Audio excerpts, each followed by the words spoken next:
The dominant chord is a portal. Yes, you heard that right, exactly, guys.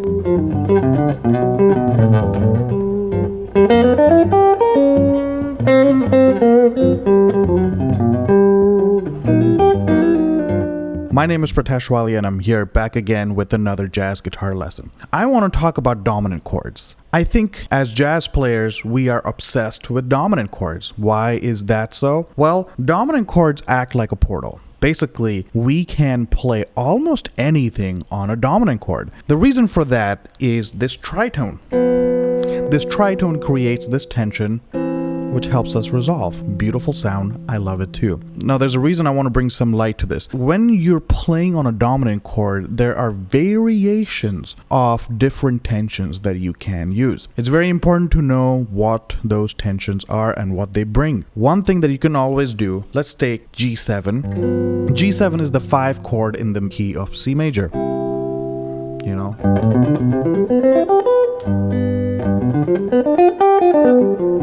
So firstly, it's very important that you know all the arpeggios, as well as all the chords for G7, so that you know where the notes for the G7 chord lie. Now, you can always play your Mixolydian mode, even though I don't think of it that way. But you can, which is basically playing the scale you naturally diatonically get on the note G from the key of C major, which is G, A, B, C, D, E, F, G. It's a great sound.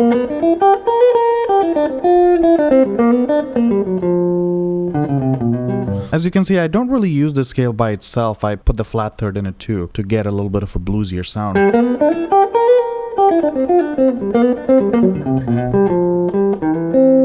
That resolves really well to C. I use it more in a bluesier context because that's the relationship I have with Mixolydian. You know, I associate that with the sound of the blues. Maybe you do, maybe you don't, but that's how I look at it. Now, let's talk about some different tensions that you can add on G7. There are two big worlds or universes that you can derive tensions from. One is the Augmented Land and one is the Diminished Land. And they're both pretty cool. And I want to talk a little bit about that. Let's say you take something from the Augmented Land. One of the most common tensions that you can add on a dominant chord is the altered tensions. What are the altered tensions? You're basically altering the 9th and the 5th of a dominant chord. Now, the 9th of a G7 is an A. You can make it flat or sharp, which will give you either a G7 with the flat 9 or a G7 with a sharp 9. Or you can take the 5th, make that flat, G7 with a flat 5, G7 with a sharp 5.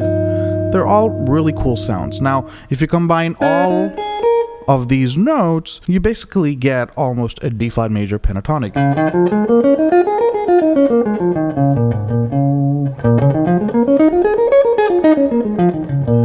It's a pretty cool sound. If I play that on my G root, now you can hear the tension. Pretty cool sound. Resolve to C major really well. It's important to understand where are these notes coming from. These notes are basically coming from the altered scale. Now, most people will tell you the way to learn the altered scale is to think of the melodic minor scale up a half step from the dominant chord. So if I have a G7, I would think A flat melodic minor. What is melodic minor? It's basically your A flat major scale with a flatted third.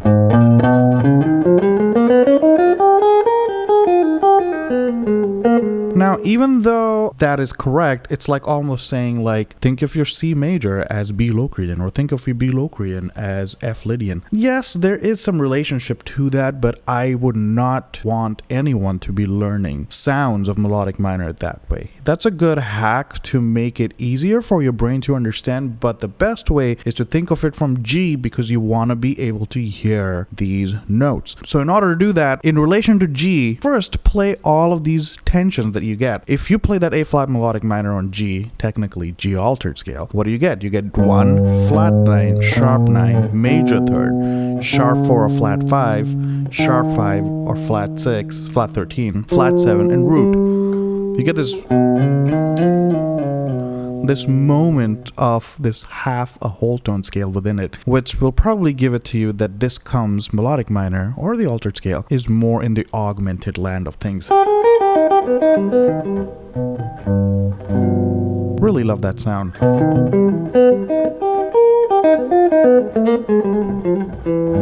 But the most important part is if you're playing a G7 chord, think of all the notes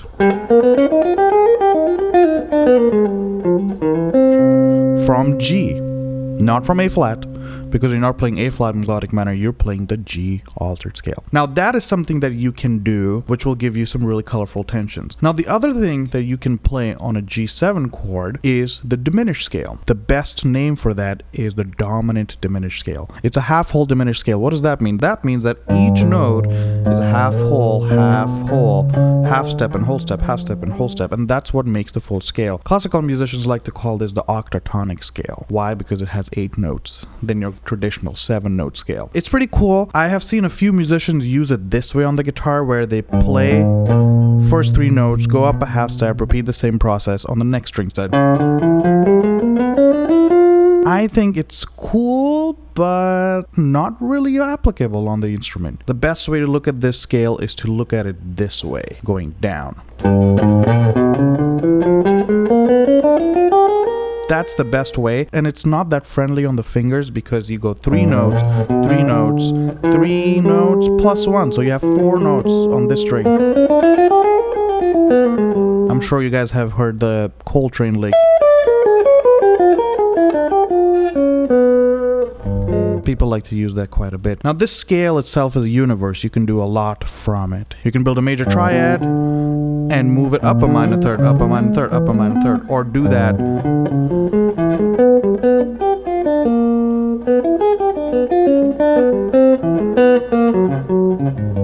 There's a lot that you can go with this scale. Not only that, it also gives you all these really cool chords that you can play on the root note G, D flat, E major.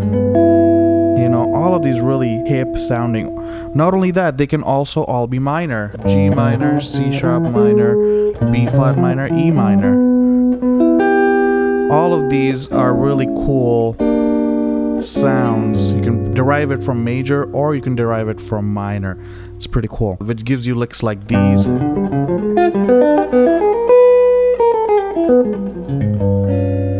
Really interesting sounds. Now the diminished sound is a little different. As you can see, you can move a lot of things in minor thirds.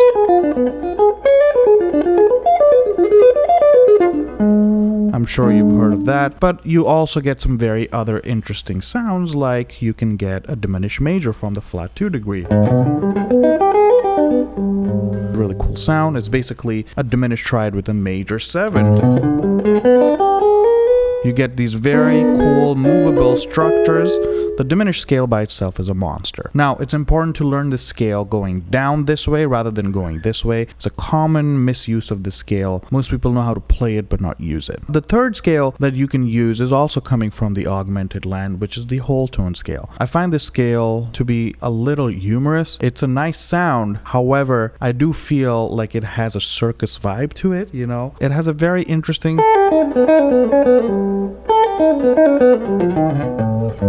It has a very humorous vibe to it. I like it. And augmented triads don't really sit that well on the instrument, but it's really important to know them because in jazz,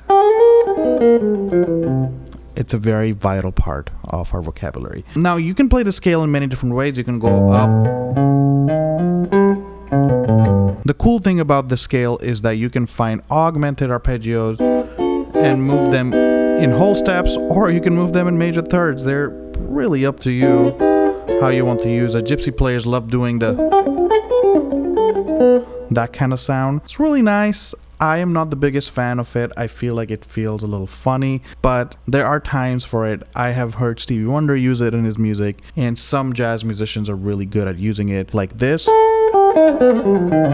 It sounds really cool. Monk uses it quite a bit, Thelonious Monk, but it's a really, really good sound, and I feel like if you haven't put any time into it, you should definitely put some time into it. And the way to practice this is to put on a G pedal. Don't just jump to 2-5-1s. Play a G chord or a G pedal and practice these on that. You really want to be able to hear the tension and phrase on that chord. So let's do that for a sec. I'm just going to play something on G.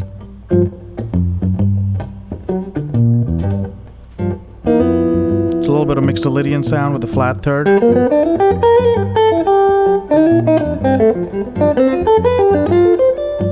Just playing a G and an F triad here. A little bit of altered, right? This can also become a little bit of whole tone.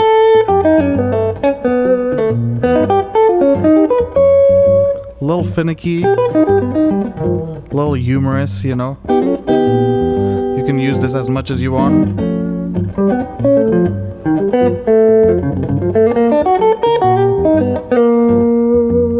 Here's a diminished scale.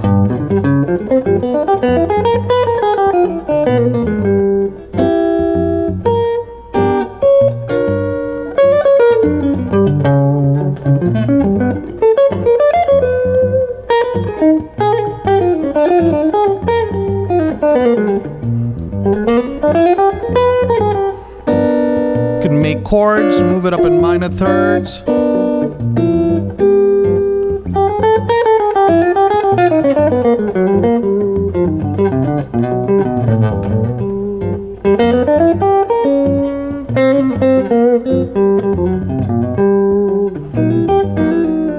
Once this starts to make sense, start using this in functional uses on a 2-5-1 chord. It's very important to know where you're deriving all your tensions from. If you go into the Augmented Land, it gives you certain different scales like the melodic minor scale or the altered scale or some whole tone material. Or if you go into the Diminished Land, which is your dominant diminished scale, it gives you all these triads that you can move in minor thirds, as well as a natural 13 flat 9 sound, which is really, really rich and thick, generally used in a major context, but also in minor, it doesn't really matter. The most important part is that you're able to hear and use these sounds on a dominant chord. Now move this around, try it out on a jazz standard, and have fun with it. But the first thing to practice is to practice it on a drone so you really know how to use the scale. Alright guys, if you like this lesson, please like and subscribe. The only way I am doing these lessons effectively is if you are liking and subscribing so my channel is growing and I can keep making these videos for you guys. I don't want to gatekeep any jazz information. As a matter of fact, I want to give away as much information as I can for free. There's also some information that you can buy from my website for barely any money. It probably costs less than getting a coffee. So if you want to buy me a coffee, go to my website, prateshwaliamusic.com, and check out some PDFs that I have available, some videos, some of my lesson transcriptions, all kinds of fun stuff and tips. As always, leave some questions for me to answer. Please like, subscribe, and comment. See you in the next one.